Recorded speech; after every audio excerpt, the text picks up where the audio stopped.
Alright, welcome back everybody. Let's have some nice times here. Today we're gonna be reading some Reddit stories. Blind, of course. I don't know what's on them. I just thought the titles were cool, and so we're gonna run into that. So let's keep it simple this time around. But it's been a while. Let's head into it, shall we? Our first story today is from Today I Effed Up, right? So today I effed up by not knowing why we really should wear sunglasses. Let's bring that in here. I grew up in a simple household of 6 people, meaning there was never enough money for accessories. There was always food on the table, and we had clothes that covered us, but we didn't have an excess of money, which meant there were parts of social life that I never learned growing up. We never had accessories. Now, jewelry, not handbags, and no sunglasses. The adults in the family never wore them either, so the children didn't. And we were taught, as a way of curbing expenses, that it was just a way of some people showing off their wealth. I accepted this way as the only way. This brings me to my adulthood. I have always worked outside in all weathers in England. Oh, they're in England, nice. Lots of wind, lots of rain, and believe it or not, lots of sunshine. The work is very physical, and I move around a lot in my day, lifting and carrying and bending and running. I often wear sunscreen, and I had, but never sunglasses. Over 10 years of this, one day I woke up and I had a bright red inner white of my eye. Lots of red veiny bits in a yellowed area. There was some pain in the back of my eyeballs like strain. I hadn't been to an eye doctor since I was a child, so I thought that this was a sign to get to one, sooner rather than later. I visited an optometrist and he did all the examinations that took 40 minutes. It was concluded I now have irreparable UV damage to both my eyes. It will look better with some hot compresses and eye drops, but it will always remain to some extent. Safe to say, I ordered UV 400 polarized sunglasses the same day and will be wearing them henceforth.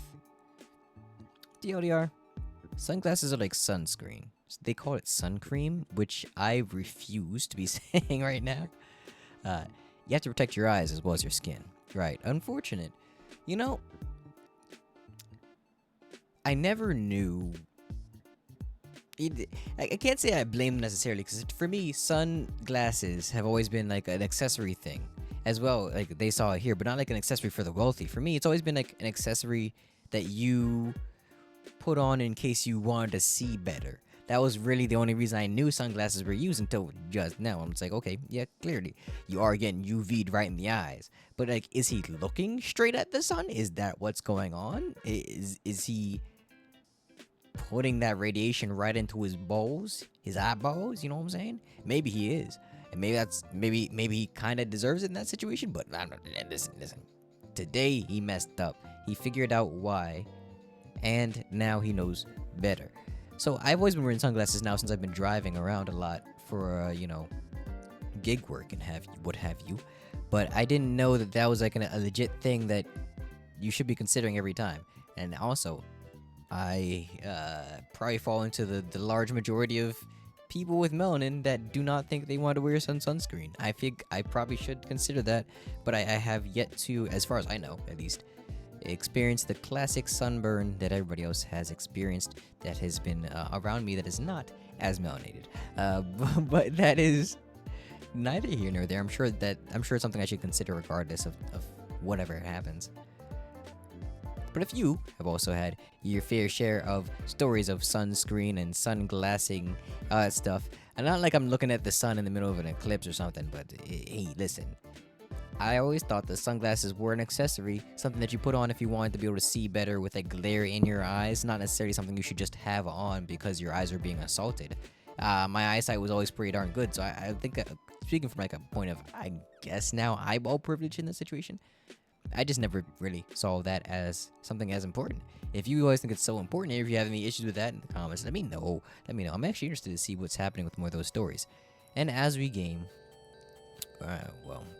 the system and like interact, we'll have a good time learning more about each other's existences, and that's one of the things I enjoy doing with you guys. But that was that one. Let's see. Let's read some of the comments as we're looking on here. Alright. This looks like a good little informative one here. Hold on. A friend's dad was an optometrist and always said prescription sunglasses should come with every pair of glasses because of all the damage glass wearers due to their eyes. Someone responds, wait, I'm a glasses wearer for decades. Only this year invested in transition lenses to have them be sunglasses as well. What extra damage is happening with regular glasses on the sun? But if you need prescription glasses to see, and you don't have a pair of prescription sunglasses, you're less likely to wear sunglasses and enjoy the protections they offer. Because while the sun is bright and has UV rays, you also need to be able to see, right? You can also do things like get a polarized lens clip on for your glasses rather than a whole second prescription pair, but yeah, I know a lot of glasses wearers just tough it out because of the inconvenience of how expensive sunglasses are. Can speak from secondhand experience, I guess. My brother-in-law, it was telling me all about the struggle of sunglasses and the pricing that they have compared to like regular prescription sunglasses, and he was gonna get them anyway, and he did. So I'm glad he did. Now that I know more about this, I'm glad he did.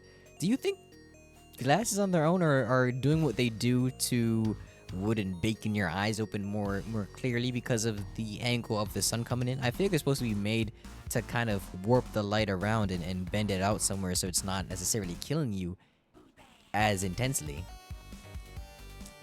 I love this song. Hold on. That song is great. I'm gonna add that song quick.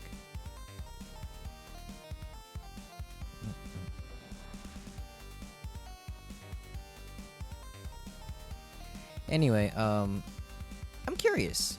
Is that how that works? I get a feeling that is a little bit how that works, but not like intentionally. Or is something that you've probably considered. But that was nice and informative. I didn't know anything about that. Let's go to some of the ones that are going to be more interesting to you guys. Here we are. Let's start with something that's not near to my heart, not even dear to it, even, I would venture to say, but an interesting one. Let's head over to the subreddit of Am I the A-hole, right? One of the many of the subreddits, of course, because there are a couple of them that do this. But this one has the verdicts on there, which I've realized is now an easier way to look at the stories and to understand which ones you want to check out. So this would be interesting enough. This one's simple in premise in the title. Let's see what it's got for us. This one is, am I the a-hole for telling my daughter-in-law to stop crying after she got called fat? Is he? Well, let's find out. Well, to be fair, we don't know if it's a guy or a girl. They didn't say. They're on the phone. Let's read. My daughter-in-law is a very sensitive soul, to put it lightly. She'll end up in tears at basically any pushback or any slightly rude remark. Okay, alright. I wonder if that's actually her or their perspective on her. It can be extremely frustrating because anything brought up will end up with her in tears, and you look like a huge a-hole. Did we happen? One example, she has a habit of not taking off her shoes before going to people's homes. About a year ago, she was tracking mud into my home, and I told her to take off her shoes. She started crying because my tone was too much. I didn't yell or anything. My daughter was there and agreed I wasn't mean when I said to take off her shoes. Right. It was a whole thing, and my son gave me a whole lecture about how I can't say things like that. I told her to take off her shoes. She isn't a quiet crier either. It's loud and everyone notices the moment it happens. Then everyone needs to come for her, and you're the dick for making her cry. There are more examples of this, and the whole family has had to deal with it. The issues were this weekend, and it was a get-together for my other daughter-in-law's daughter's birthday. The birthday was going well, and there were a lot of young kids there.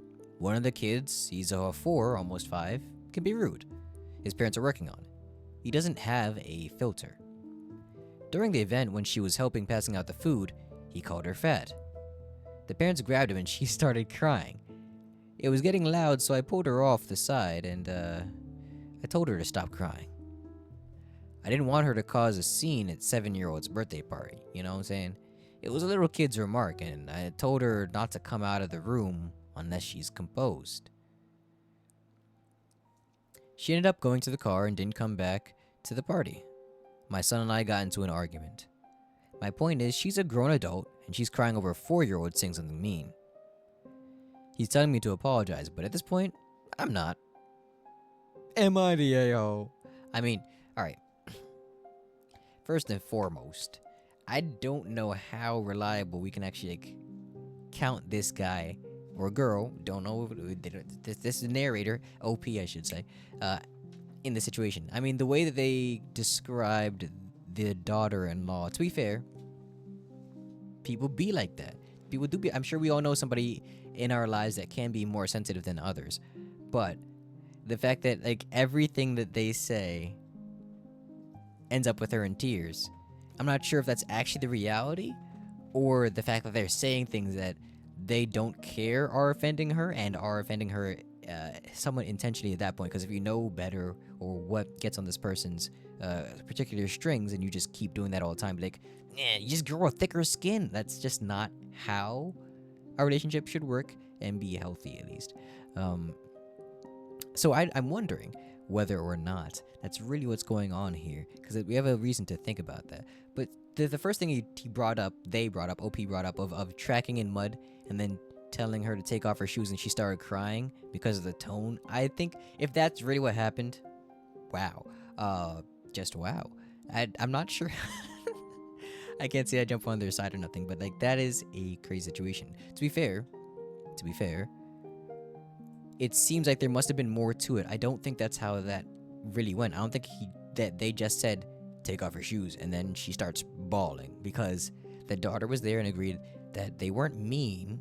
Doesn't mean they didn't say anything that wasn't considered mean to her specifically, or like the fact that the son came back and said you can't say things like that means that there were things that were said that could be picked out from that take off your shoes that weren't just take off your shoes. I mean, there's no way you can see, like, you can't say things. I mean, they could be fabricating it in a way, maybe not on purpose. Maybe she internalized it in a different way and it came out to her a lot more cruel and rude and aggressive than OP meant. But something was said, and something that was said was what she was crying about there. And she told the son about what OP said, and the son, instead of like directly telling him what was said, is like, you can't say things like that. So that's kind of, in a way, they're both not helping the situation, but it makes me think there's some more going on here in the background, that maybe they've been harping on these small things, maybe about being fat, maybe about like the way she presents herself, that have been adding on to make things collapse in situations like this and make her get to the point of crying in these situations. Now, one of the things I will say about kids is they don't give a flying doodle, you know what I'm saying, about what you think, what you feel. Kids are notoriously known for saying the most brutal and upfront things. So if at this party a kid walks up to her and is like, "You're fat," and then she starts bawling, I mean, that's I think one, an understandable reaction to a situation like that, and two, probably hurts even more because it's coming from a kid who, by our adult brains, doesn't have the filters that we need. So it's probably something that you consider and internalize more as closer to the truth, objective truth of that situation. Because a kid said it, they don't care what you think, they're just telling you what it is, you know what I'm saying? And so it hurts even more because now she's got to think about that. Is that how everybody else at the party sees her? Probably at that point, if the kid's gonna say it and people pull the kid away and like, "Hey, don't do that," that just makes you look like, whoa, we don't talk about that. That person's already ugly and they know it. You let them go. and that would make you cry even more in that situation. I think that compounds the kind of sadness and like insult that you feel. Right?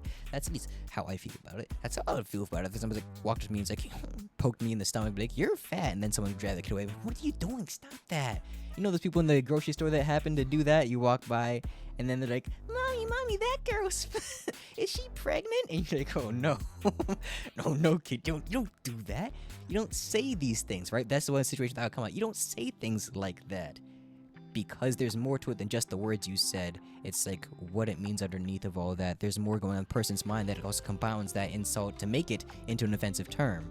And like, we have no way of telling what's going on here. We don't have enough information. But from like their point of view, this is just how the daughter-in-law is, and they condemn her for it.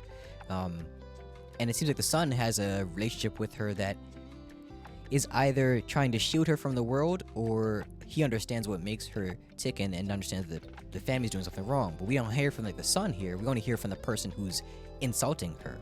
So we don't know what else is going on. However, my verdict so far, are they the a-hole? I think they are an a-hole. In this situation, I'm not sure if they are the specific a-hole, because the kid's the one that said the thing. And him saying, "Listen, if you need time to compose yourself, you should probably stay out here and compose yourself, and then you can come back into the party," because you don't want to be sitting here crying in the middle of a 7-year-old's party. I think that's a reasonable thing to say in that situation. They probably, and I'm almost like assured of this, they didn't say it in that nice of a tone. Kind of the way they view her and the way they talk about her and all this other way. And the fact that she's had specifically tonal issues with this OP in the past, I doubt they said it in a way that was like, you should probably take some time and stay out here and compose yourself. It's gonna make it worse for you if like you're crying in the middle of a 7-year-old party. The party's like, listen, man, if you can't take this, you're gonna be calling. I can't believe you're this fat and not having a thick skin. You know what I'm saying? You can't. If you need time to sit here in this car, don't come out of this car until you're ready to deal with a kid. If you can't take a kid insulting you, and like the fact that they see it as like a 4-year-old saying something mean on its own, that's all they see it as. I mean, there's more to it. There's always more to it, and I'm not sure they really gave the effort to understand daughter-in-law here. But if there's nothing to be done, there's nothing to be done. They weren't an a-hole for what they did in that situation, telling her to stay out and come back when she's more composed. I think they probably just said it in a way that made them sound like an a-hole. But like overall, that's something I would say is nice to do. Seems like you are considering them. Probably don't know how to show it. Don't know how to show it at all, but they might be considering them. What do you guys think? I mean, I figure some of y'all watching are probably a lot more sensitive than others. And if that would be you, if you ever found yourself crying at a party and when someone said something to you, whether or not it was like the cruelest thing in the world, I'd like to hear your perspective on that, what got you to that point? Is there always more to it? Like I'm suspecting here, is there more to it than just what was said to you at the party? I am willing to guess that that's usually how it is, but I can't speak for you. I'd love to hear from you. As for the people here, the verdict that we find on this one is not the a-hole. Let's find out why. So, top commenter here says, I disagree a bit with some of the other responses you received. She was crying at a child's birthday party. She was crying loudly at a child's birthday party. She should not have had to be told to remove herself from the room. She should have realized that herself. She should not have wanted to spoil the child's party. It was too bad that you had to tell her to stay out of the room until she composed herself, but I think it was absolutely necessary. Therefore, not the a-hole, in my humble opinion. Alright. People underneath agreed. They're agreed this comes off as attention-seeking rather than sensitive. Or, I don't know if it's attention-seeking as much as manipulative. It puts criticizing her on her behavior permanently off limits. I'm guessing this includes whenever she doesn't get her way. Though I don't see if OP has commented on that. Let's see, has he commented on that? Have they commented? I'm assuming that they do at this point. An adult who can't regulate her emotions at a child's party should at least know how to remove herself until she regains her composure, and then can address what happened. Adults who cry at everything, like OP is suggesting, are exhausting to be around. Not crying because they are happy or sad, but crying because of someone's tone or because of what a literal toddler said to them is an issue.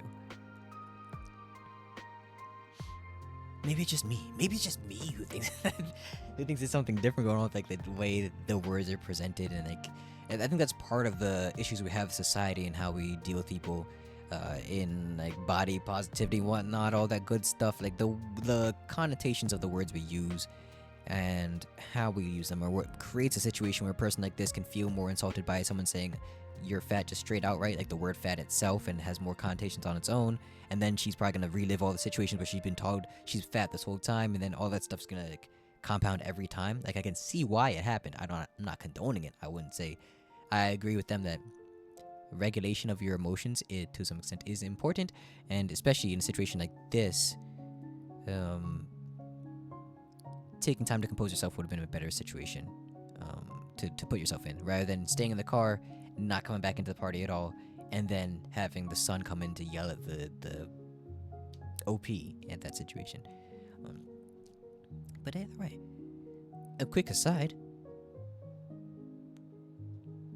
Do you think they were the a-hole? I mean, that was essentially that was right. Fine. All right, we'll get you next time. We got an invisible wifey in the corner. Wait, is my cat still? You can see Lily over there. She's decided to lay down head a little bit closer to us existence. You can't. Hold on. I'll try to move this.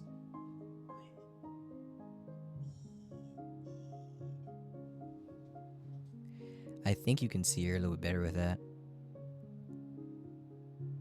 Yeah, you can see her in the down. I can see you guys can see her there, laying down now on the couch instead of on the pillow itself. I wonder if she's like getting hot or something. Oh, now she's rolling over a little bit. That's adorable. Maybe she just knows we are looking at her at this point. Anyway, next story. Next story. That's a decent one to deal with. I think on further reflection, I do in fact agree.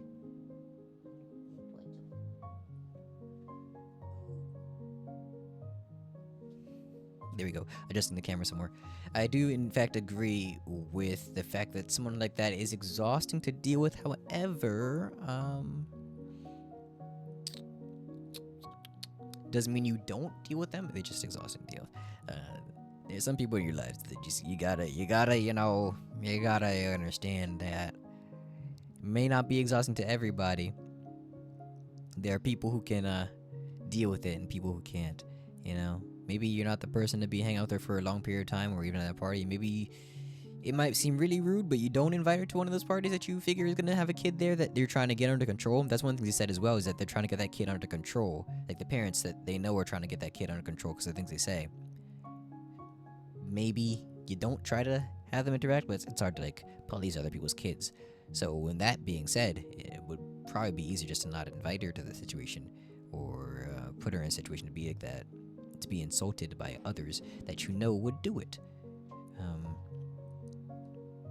If you truly want to shield her, but that's probably what the son's doing, as opposed to what the OP's doing. Like, just deal with it, I guess. Just be better and be regulated. Not easy for some people. Some people it's actually a hormonal issue, but that's separate. And scene, not the a-hole. I agree, not the a-hole. I do agree that they are an a-hole, but not the a-hole in the situation. Let's head back over to the other subreddit here of Today I Effed Up, right? We're gonna hop into that subreddit. Today I Effed Up by telling my barber I knew what 2 on the sides meant for 23 years. Now, personally, if you can see my hair, I don't know what 2 on the sides means, but we'll figure out. I'm assuming it's gonna mean like 2 inches, cut 2 inches for the blade. You know what I'm saying? But I could be wrong. All right. Let's start it off. Obligatory. This didn't happen today. It's been happening since 2003, and I just had a quiet panic about it on the bus. I'm 42. When I was 19, I walked into a barbershop for the first time as an adult, meaning my mom wasn't waiting in the car, and the guy asked me what I wanted, and I had not prepared for this. So in my mind, I assumed haircuts worked like ordering coffee, where you say a word and the professional handles the rest. Turns out you have to know words, numbers even. Hair has a grading system. So the guy says, "What are we doing today?"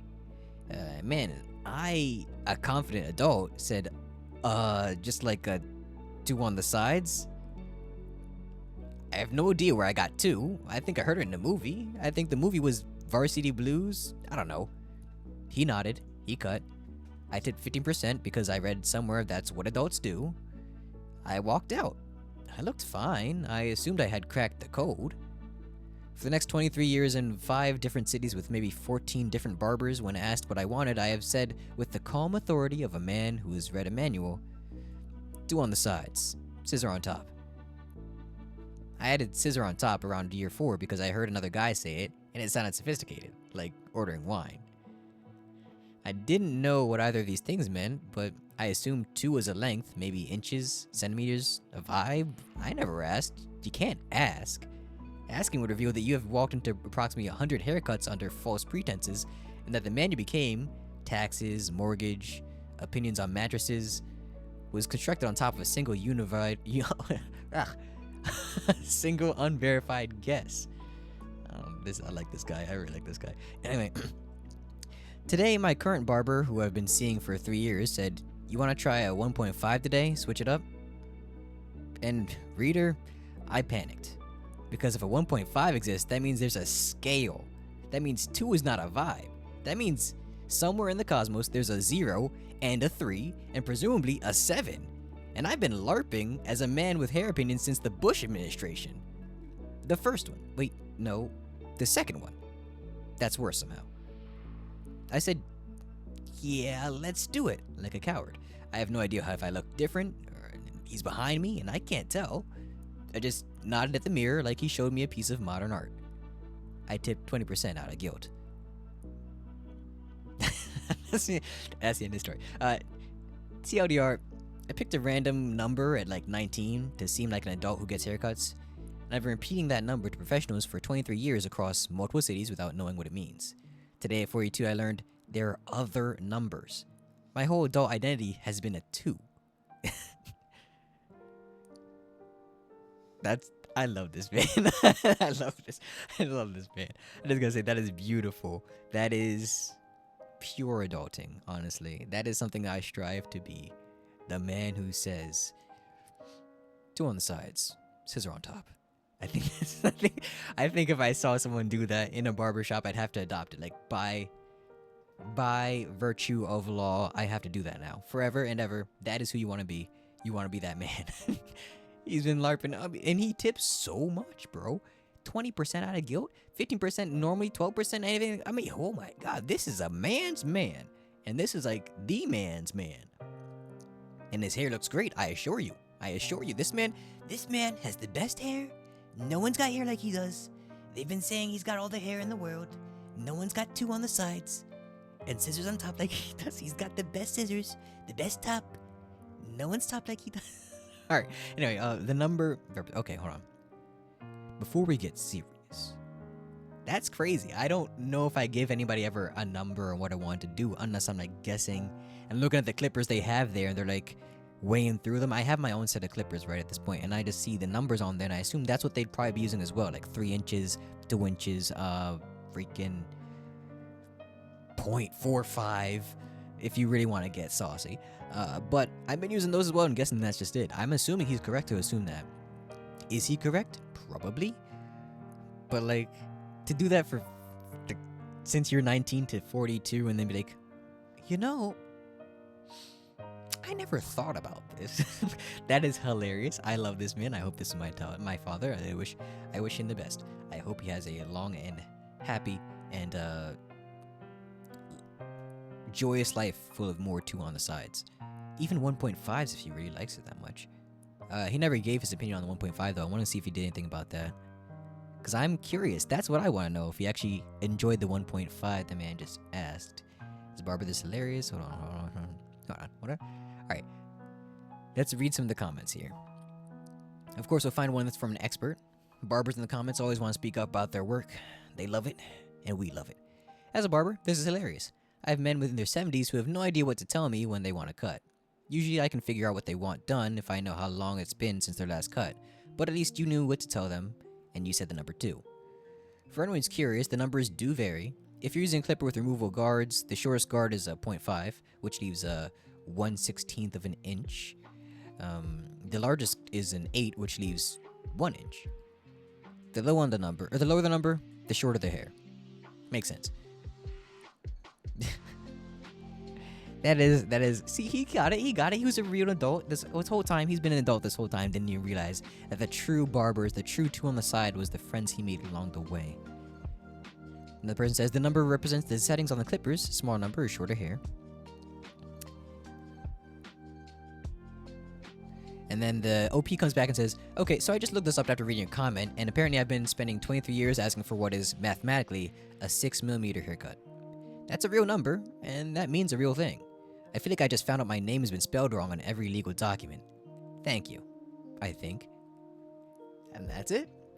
It's okay. You may be a 2 on the sides, but you're a 10 in our hearts. I love it. Oh, see, this is wholesome Reddit moments. We don't get many of these. The last time we were on these subreddits, oh, not at all. I love it. I love it. The one question is, how long does it take you to figure out what length of blade you actually enjoy using? Is it just effing around and finding out? Because I think it's the same situation. You'd be just like this man, where you're just like walking in, guessing random numbers until you're like, okay, I get it. One of the strategies that I've taken up myself, at least, for, hold on, I'm looking for something and I just forgot what it was. Ah, yes, I wanted to add this song to my list. This is a nice song. Distracting. Anyway, one of the methods that I've been using so far when I've been cutting my own hair, for the most part, of course, you can't always get everything right, is been, you start with like a higher number than anything else. So like I'll go with maybe a 4 inchy one, and try that off on the side and see how it looks to me from like after I do it. And then you just check it out in the mirror there, be like, okay, it could go a little lower, and then you just go lower and lower every like maybe 0.5-ish, one more lower, you know, and then until you find what it looks good to you, what feels good to you, quite literally, when you run your hands through your own hair. You're making a mess, but like you're already cutting your hair, so you are making a mess. Just do it. Just do it. Cut your hair, get messy, you know what I'm saying? Get real with it. Everybody loves that, and you look good. And I guarantee you'll love the way you look. Well, my name's not David. Alright then. Next up. Let's keep this one a little bit more spicy and a little bit more hilarious. Probably coming from a, just statistically, more likely to be coming from like a female's point of view, but also, this is gonna be great. This one's still in the same category, the day I effed up, and this one's gonna be the day I effed up by unknowingly telling my 14-year-old students to stop effing each other until I could watch. Now, with a title like that, you know what's gonna be good. Let us find out what this is all about. I'm gonna skip their TLDR because it's gonna be more hilarious without that. Let's do this. We'll come back and read that afterwards. Here we are. It finally happened. Had my first devastating I do not speak middle school moment.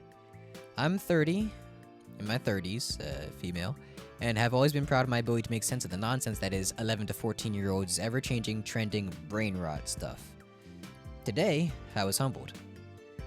It was the last day of state testing, and my group has been trapped together for 5 straight days of near silent misery. They're genuinely good kids, but after hours of testing, they are restless. A few asked if they could go to the back of the room and crack each other's backs. Not that unusual. I can see where this is going now. Not that unusual. I set some boundaries, kept an eye on them, and they were literally just standing back to back doing weird little stretches. They don't even know how to crack someone of a different gender because they already know that'd be a no at our school. Oh, sorry. They don't even try to crack someone of a different gender. Okay, right. Still hilarious. Alright, I'm getting excited. I know where this is going. Okay, this is gonna be great. I needed a break to just move around and splash water on my face after finally peeing for the first time in hours. Students know teachers do this. One of us will stand in the hall and keep an eye on both of our classes at once, since we can't leave them alone. Before stepping out to grab the teacher next door, I casually called over my shoulder, "Hey y'all, do me a favor and stop cracking each other until I get back."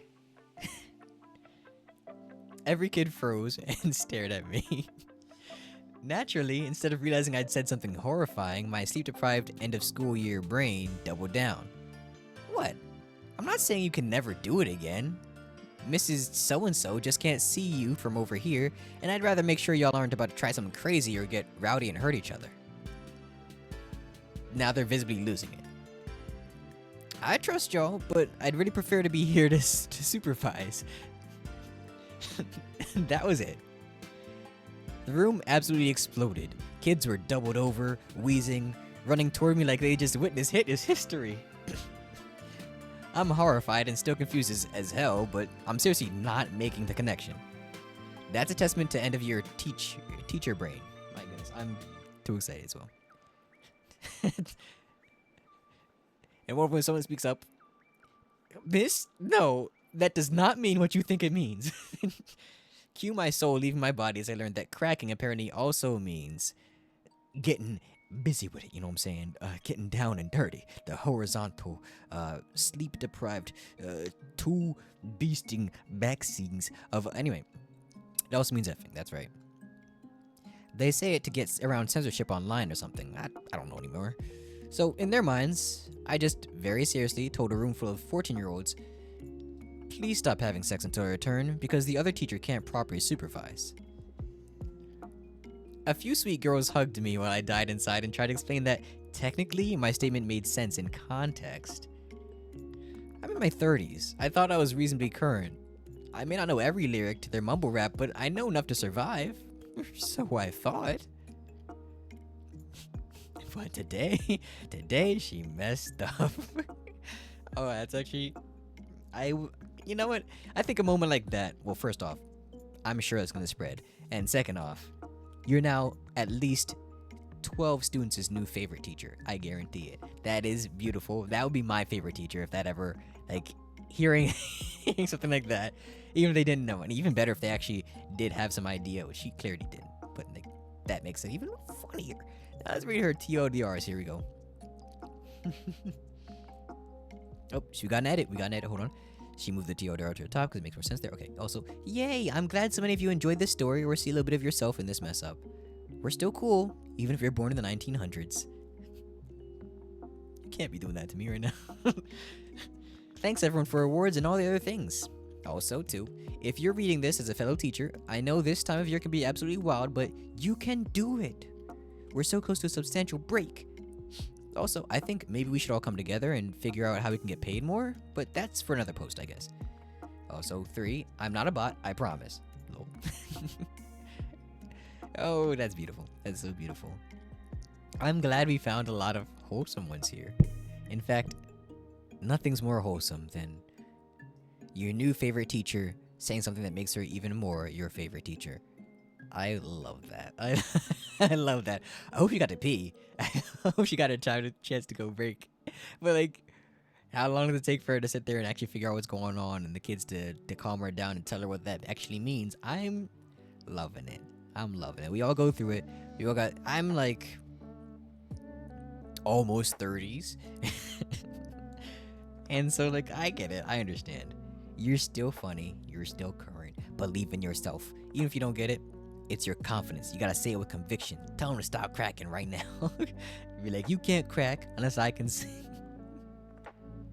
This poor lady. I love her. I love her so much. She's the best teacher. Oh, let's check out some comments to see if anybody else has something more to say about that. This is how I feel whenever I hear kids talking now. And I thought I was still hip until I realized in my mid-30s I'm basically ancient. Opie comes back to say, my favorite is when they refer to things like anything from the 1980s, 1990s as the 1900s. For example, discussing newer modern artists and their early lives, and when they hit me with, they were born in the 1900s. How new can they be? They're not wrong with the technical terminology, but it just hits me hard, you know? They're not even trying to be funny with that one either. I mean, honestly. Yeah, I feel that. At this point. If I ever get famous or popular, or anybody I know gets famous or popular, they'll be like, they're from like the 1900s, bro. Like, what are you even talking about? I've actually had that used. I actually heard that used in person to describe people and things. Like, bro, weren't you born in the 1900s? Without even missing a beat, they sound so dead serious when they say it's insane, and it kills me every time. Because they mean it. Bro, we are ancient. And we just accept it at this point. I accept it at this point. We were born in the turn of the century. I can't wait to see the next one, of course. That's what we're doing next. Next century, for sure. I've been through 2 centuries. I fought no wars. And I gooned a total of 2 times. What happened to you children? We used to have backbones. We used to be doing the Dougie.